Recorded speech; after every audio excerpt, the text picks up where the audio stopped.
Boa noite a todos. Então, a gente vai abordar esse tema da fragilidade humana, que é o capítulo 3 desse livro. Essa aqui é a capa antiga, tá? É o livro da Joana de Ângeles, do Divaldo. Em outras oportunidades eu já trabalhei os 2 primeiros capítulos e hoje, então, quando me convidaram para a palestra, eu perguntei para o pessoal se eles queriam Joana e me pediram sim, Joana. Então, vou dar sequência, então, ao estudo desse livro, trabalhando hoje a fragilidade humana. E, para começar, na verdade, a Joana começa o capítulo desse livro falando desses 2 personagens, Pedro e Judas. Ela começa a exemplificar a questão da fragilidade humana a partir da perspectiva desses 2 apóstolos.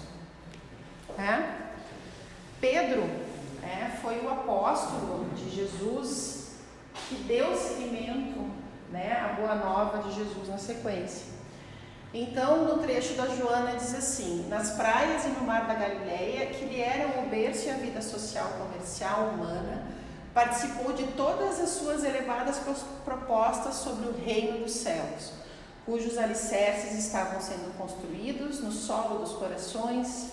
Acompanhou os fenômenos incomparáveis da sua condição de filho de Deus e, apesar disso, fez-se vítima da fraqueza moral que não pôde superar.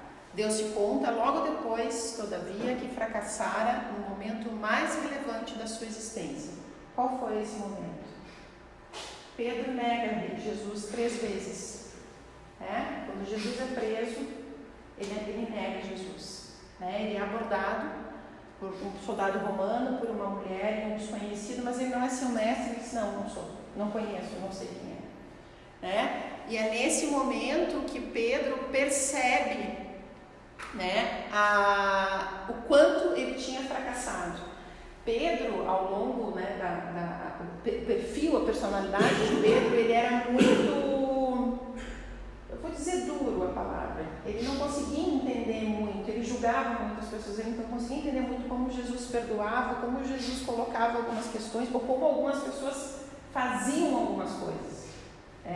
E foi somente nesse momento que, quando ele negou Jesus 3 vezes, que ele percebeu que muitas vezes nós nos vemos em condições difíceis e que nos pegamos fazendo algo que a gente não imaginava que fosse fazer. Judas, que é tido principalmente como o pior, o apóstolo que traz Jesus, a Joana coloca que assim: certamente Judas o amava, a seu modo, porquanto renunciara aos compromissos anteriores a fim de segui-lo, e apesar disso não suportou as pressões de entidades perversas que o assediaram, levando-o à ruína. Ainda fustigado pela fraqueza de caráter, quando se deu conta da hediondez praticada, ao invés de enfrentar as consequências do ato ignóbil, optou pela fuga covarde e do suicídio cruel. O que Judas fez? Traiu Jesus. Só que Judas não traiu Jesus simplesmente por causa de 30 moedas de ouro. Judas, ele era zelote, que era um grupo daquela época que era o que a gente poderia chamar de revolucionários, reformistas. Então, influenciados por outros reformistas, por outros sacerdotes da época, ele imaginou que quando Jesus fosse ser abordado pelos soldados romanos, Jesus ia se rebelar e ia levantar o conflito armado contra o Roma. Essa era a expectativa de Judas quando ele trai Jesus. Inclusive, sugiro para vocês que vocês assistam no nosso Instagram, no nosso YouTube, uma palestra que se chama Campo de Sangue, que é uma palestra que fala justamente sobre Judas. Campo de Sangue essas 30 moedas de Judas foram devolvidas para esses sacerdotes, e os sacerdotes, entendendo que essas moedas eram moedas de sangue, porque foram à custa de Jesus, do sangue de Cristo, eles compraram um terreno, terras, para enterrar as pessoas que não eram da região. Então a palestra da Ana está muito legal, vale super a pena vocês olharem no Instagram. E ela traz essa outra perspectiva de Judas, que Judas simplesmente não traiu Jesus por 30 moedas, mas a intenção dele era fazer a revolução contra Roma. E ele entendeu, dentro da perspectiva humana dele e de zelote, de revolucionário, ele entendeu que aquela era a chance de levantar a revolução contra Roma. Então, tanto Pedro quanto Judas certamente amavam Jesus e acompanharam. Inclusive, Judas era muito rico e abriu mão de todo o seu, de todo o seu berço, de toda a sua riqueza, para seguir Jesus. E na Santa Ceia, no dia anterior, naquele momento em que Jesus lava os pés dos apóstolos, Jesus fala, e esse trecho está no livro que a gente está indicando, a Boa Nova, que é a negação de Pedro, que diz assim, Jesus fala: aproxima-se a hora do meu derradeiro testemunho. Sei por antecipação que todos vós estareis dispersos nesse instante supremo. É natural, porquanto ainda não estáis preparados senão para aprender. Antes, porém, que eu parta, quero deixar-vos um novo mandamento, o de amar-vos uns aos outros como eu vos tenho amado. Que sejais conhecidos como os meus discípulos, não pela superioridade no mundo, mas pela demonstração de poderes espirituais, ou pelas vestes que envergais na vida, mas pela revelação do amor com que vos amo, pela humildade que deverá ornar as vossas almas e pela boa disposição no sacrifício próprio. Então, eu destaco essa frase que Jesus diz: ainda não estáis preparados senão para aprender. Então, Jesus conhecia seus apóstolos e entendiam que eles eram espíritos em evolução e que naquele momento derradeiro, aquele momento da prisão e de julgamento, de toda uma pressão política e social, os apóstolos não conseguiriam dar conta, de acompanhar Jesus, e cada um, exceto João, a seu modo, se dispersou. Então, Jesus nos ensina, e eu acredito que muito dessa frase, ainda não estáis preparados senão para aprender, também é a frase que nós vivenciamos hoje. Estamos sim no momento de aprender. Estamos num planeta de provas e expiações que é para aprender. Jesus não espera de nós nada além do que aprender. Aproveitar esse momento, esse processo reencarnatório que estamos vivendo para aprender diante desse contexto social, das experiências e das relações com as quais nós temos próximos de nós. E aí a Joana traz, voltando para Joana, ela diz assim: todos estavam esclarecidos e conscientes de que a jornada com ele era feita de aflições e de soledade. Em momento algum ele nos encorajou a esperança de felicidade no mundo, de glórias terrenas, de júbilos no poder. Foi-lhe sempre sincero e claro, algumas vezes mesmo se fez enérgico e vigoroso, a fim de fortalecê-los para a grande luta. Confidenciou-lhes em intimidade esperanças e alegrias inefáveis depois da existência corporal, e apesar de tudo, não tiveram um valor moral para segui-lo. Então a Joana traz aqui que os apóstolos eles não foram enganados. Jesus disse claramente a todos que estar com ele seria difícil, seria um momento que teriam dificuldades. Eles passaram por algumas, abdicaram das suas riquezas, de acesso, de dinheiro, de muitas facilidades que eles poderiam ter na época. Também sofreram perseguições. Então os apóstolos estavam muito cientes que seguir Jesus era um desafio. Não era uma jornada fácil. A jornada, as benesses seriam conquistadas pós a vida corporal, não aqui, enquanto estando aqui. E aí a Joana nos lembra dizendo: sucede que o mundo físico é também sinônimo de ilusão, de sonho e de incerteza. Esse mundo em que nós vivemos, o mundo material, o mundo físico, onde nós estamos encarnados, ele é um mundo que nos engendra, que nos seduz, e que muitas vezes faz com que nós misturemos os valores, ficamos mais presos às questões materiais do que às questões espirituais. Provavelmente, Joana continua, né? Todos nós gostaríamos de seguir Jesus e seguir o seu exemplo, mas não é algo tão simples assim. Por quê? Cada um de nós tem o seu processo de evolução, né? Tem sua programação evolutiva. Cada um de nós que está aqui está no lugar onde deve estar, com quem está. As pessoas pelas quais cruzam conosco, não por acaso, fazem parte da nossa programação evolutiva. Alguns de nós ainda estão vinculados a interesses imediatistas, de prazer, de fama e de poder. Ainda nos vemos apegados, nós, humanidade, né? Nos vemos apegados a essas questões da fama, de poder, vinculadas mais a questões materiais do que a questões espirituais. Vários ainda se veem presos a deveres familiares e usam esses deveres familiares como uma forma de se acomodarem e não encararem o que devem buscar a boa nova, buscar o estudo e seguir Jesus. Se escondem atrás desses deveres familiares, né? E outros tantos ainda invejam, né? E buscam desmoralizar aqueles que lutam, aqueles que buscam verdadeiramente a prática e o exercício do exemplo que Jesus traz. E aí, a estes, né, a Joana coloca, são as fraquezas humanas que neles predominam. Não conseguem superar as tendências inferiores que os mantêm numa situação deplorável.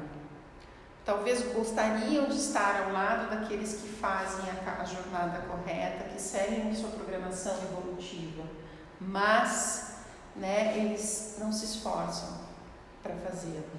Porque, assim, essa jornada, ela é uma jornada difícil. Ela não é uma jornada fácil, mesmo para nós, hoje. Eu lembro nos grupos do EJE, quem coordena EJE, quem está no EJE sabe bem, né? Eu lembro do Rinaldo, que coordenei muito tempo o grupo do EJE com ele, que o EJE é o estudo sistematizado da doutrina espírita, que ele sempre dizia que depois que a gente conhece, entra no EJE e conhece, é um caminho sem volta. Porque a gente conhece a doutrina, a gente conhece o impacto das nossas decisões, a gente percebe o nosso papel no mundo e consegue avaliar com mais clareza quando a gente está indo na direção de Jesus ou se afastando dele. E isso é como um véu que é retirado dos nossos olhos e mostra as escolhas, a responsabilidade que nós temos perante as escolhas que fazemos. E é muito difícil, no contexto em que a gente vive hoje, a gente fazer o que é certo, assumir a verdade. Ainda por estarmos num planeta de provas e expiações, ainda parece que é mais fácil, né? Quem faz o certo, quem faz o correto, parece que está errado. Quando a gente toma uma atitude na direção da verdade, da sinceridade, da caridade, parece que a gente está errado. A gente vê se a gente pensar na tragédia que está acontecendo no Rio Grande do Sul, que aflora em nós toda a caridade, toda a solidariedade que nós, humanos, temos dentro de nós. Mas por que nós precisamos despertar isso somente nos momentos de tragédia? No momento em que a gente vê irmãos sofrendo, sendo que já existem pessoas que sofrem cotidianamente no nosso lado. Então sabemos que seguir Jesus, como Joana nos traz ali, não é um caminho fácil, porque ele exige que sejamos éticos, corretos e nos mantenhamos no trilho da caridade, do amor ao próximo, de amar a Deus, amar a si mesmo também. Então é uma reflexão que cada um de nós tem que fazer, e quando assumir seguir essa jornada, sabendo que é um caminho que certamente terão pedras e que terão espinhos.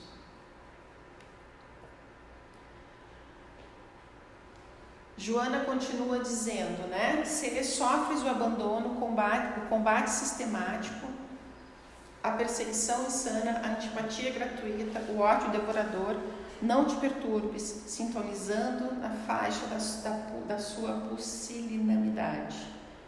Mantenha-te coerente com a tua crença e fiel ao teu ideal. Já que eles desejam ficar onde se encontram, não insistas não os lamentes, não te detenhas, siga adiante. Então, se vemos pessoas que fazem escolhas negativas, isso são, e a gente tenta ajudar e essas pessoas não querem, nós temos que seguir, nós somos responsáveis por nossa jornada e cada um é responsável pela sua própria jornada. Nosso papel é seguir em frente, porque quando seguimos nessa trajetória também vimos muito assédio para que a gente não conquiste. Vocês praticam aqui o Evangelho no Lar? Quando vocês começaram a praticar o Evangelho no Lar, não acontecia 300.000 coisas para não conseguir fazer o Evangelho? Alguém chegava para visitar, alguém ligava, a gente esquecia, né? Então, o assédio para que a gente não vá no caminho correto é intenso. Porque a partir do momento que nós tomamos o conhecimento, né, e compreendemos o impacto das nossas ações, nós ficamos mesmo suscetíveis às influências. A gente consegue perceber um pouco melhor as influências negativas que podem estar nos conduzindo a caminhos errôneos, a escolhas inadequadas e perigosas para o nosso próprio progresso. A gente não vai andar para trás no progresso, mas podemos ficar parados no progresso. Então, quando a Joana fala aqui, né, se você de alguma forma, se sofre esse abandono, esse ataque, siga adiante. E que forma a Joana fala, né? Ela traz isso, a prece. Sempre que nos sentimos desconectados, que nos sentimos com medo, que nos sentimos inseguros, em qualquer circunstância, a prece é a ferramenta mais poderosa que nós temos de nos conectarmos com Deus.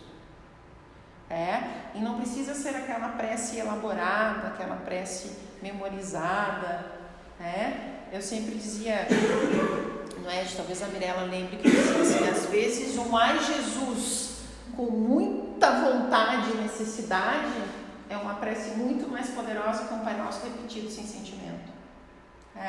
Então, muitas vezes, tem situações que a gente se vê tão atrapalhado, é tão difícil a gente conseguir elaborar uma prece que um ai Jesus, ou ai Maria, ou Deus me ajude, com muita vontade realmente de ser auxiliado, de ser amparado, é o suficiente para que a gente faça a conexão com a espiritualidade que está aqui ao nosso lado para nos auxiliarmos. Muitas vezes, quem não conecta somos nós. Eles estão ali. Mas eles só vão se conectar se nós estendermos a mão. E aí ela tem, esse trecho ela finaliza dizendo assim: deves realizar a tarefa que aceitastes do Mestre, sem discussão, e que tem sido fator de alegria na tua atual existência, não constrangendo ninguém a seguir contigo, nem a te auxiliar no teu desiderato, que é no teu desejo, no que você almeja. Então, siga a sua jornada e, na medida do possível, seja exemplo como Jesus foi. Jesus era exemplo. A prática, os ensinamentos de Jesus foi muito mais pelo exemplo do que em si. As ações dele eram exemplos e ele era coerente nesse processo, no que ele falava e no que ele fazia. Então, o convite aqui da Joana é que, na medida do possível, possamos ser exemplos para as pessoas, nessa jornada que é o nosso próprio progresso. E aí, também do livro Boa Nova, existe esse trecho que eu acho muito bonito, que é a conversa de Pedro com Jesus. Pedro disse: não posso seguir-vos, quando ele diz que está chegando o momento dele. E Pedro pergunta: não posso seguir-vos? Acaso, mestre, podereis duvidar da minha coragem? Então, não sou um homem, por vós darei a minha própria vida. Jesus sorri e pondera: Pedro, a tua inquietação se faz credora de novos ensinamentos. A experiência te ensinará melhores conclusões, porque em verdade te afirmo que esta noite o galo não cantará sem que me tenhas negado por 3 vezes. Pedro responde: julgai-me então um espírito mau e endurecido a esse ponto? Indagou o pescador, sentindo-se ofendido. Não, Pedro, adiantou o mestre com doçura. não te suponho ingrato ou indiferente aos meus ensinos, mas vais aprender ainda hoje que o homem do mundo é mais frágil do que perverso. E essa, para mim, é a frase da fragilidade humana, né? Do tema que a Joana está nos trazendo. O homem é muito mais frágil do que perverso.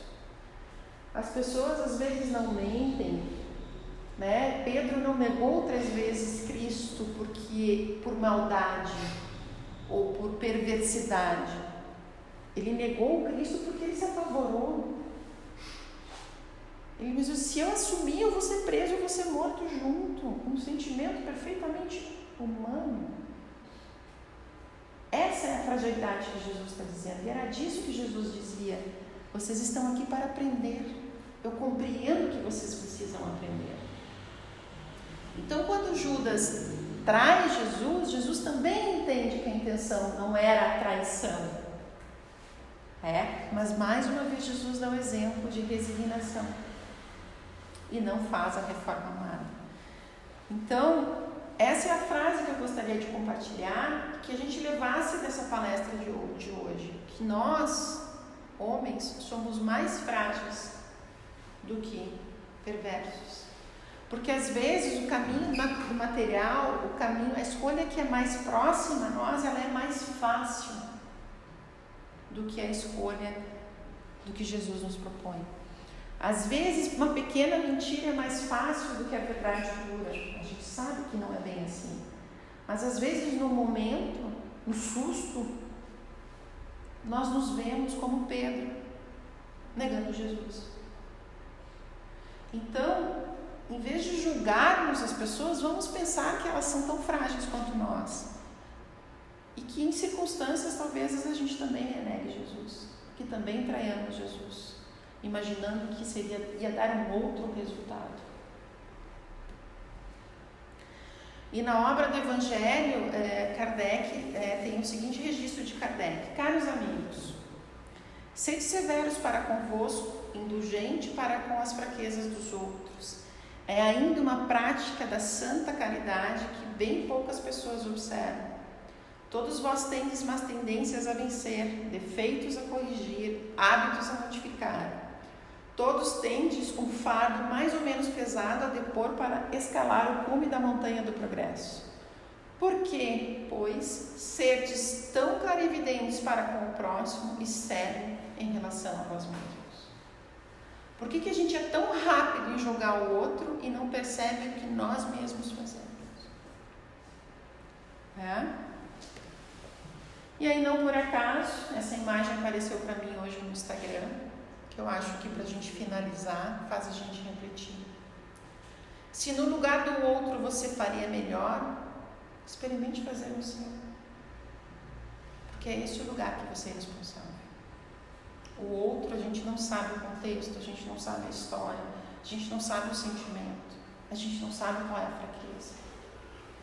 Então, um convite, faça no seu lugar.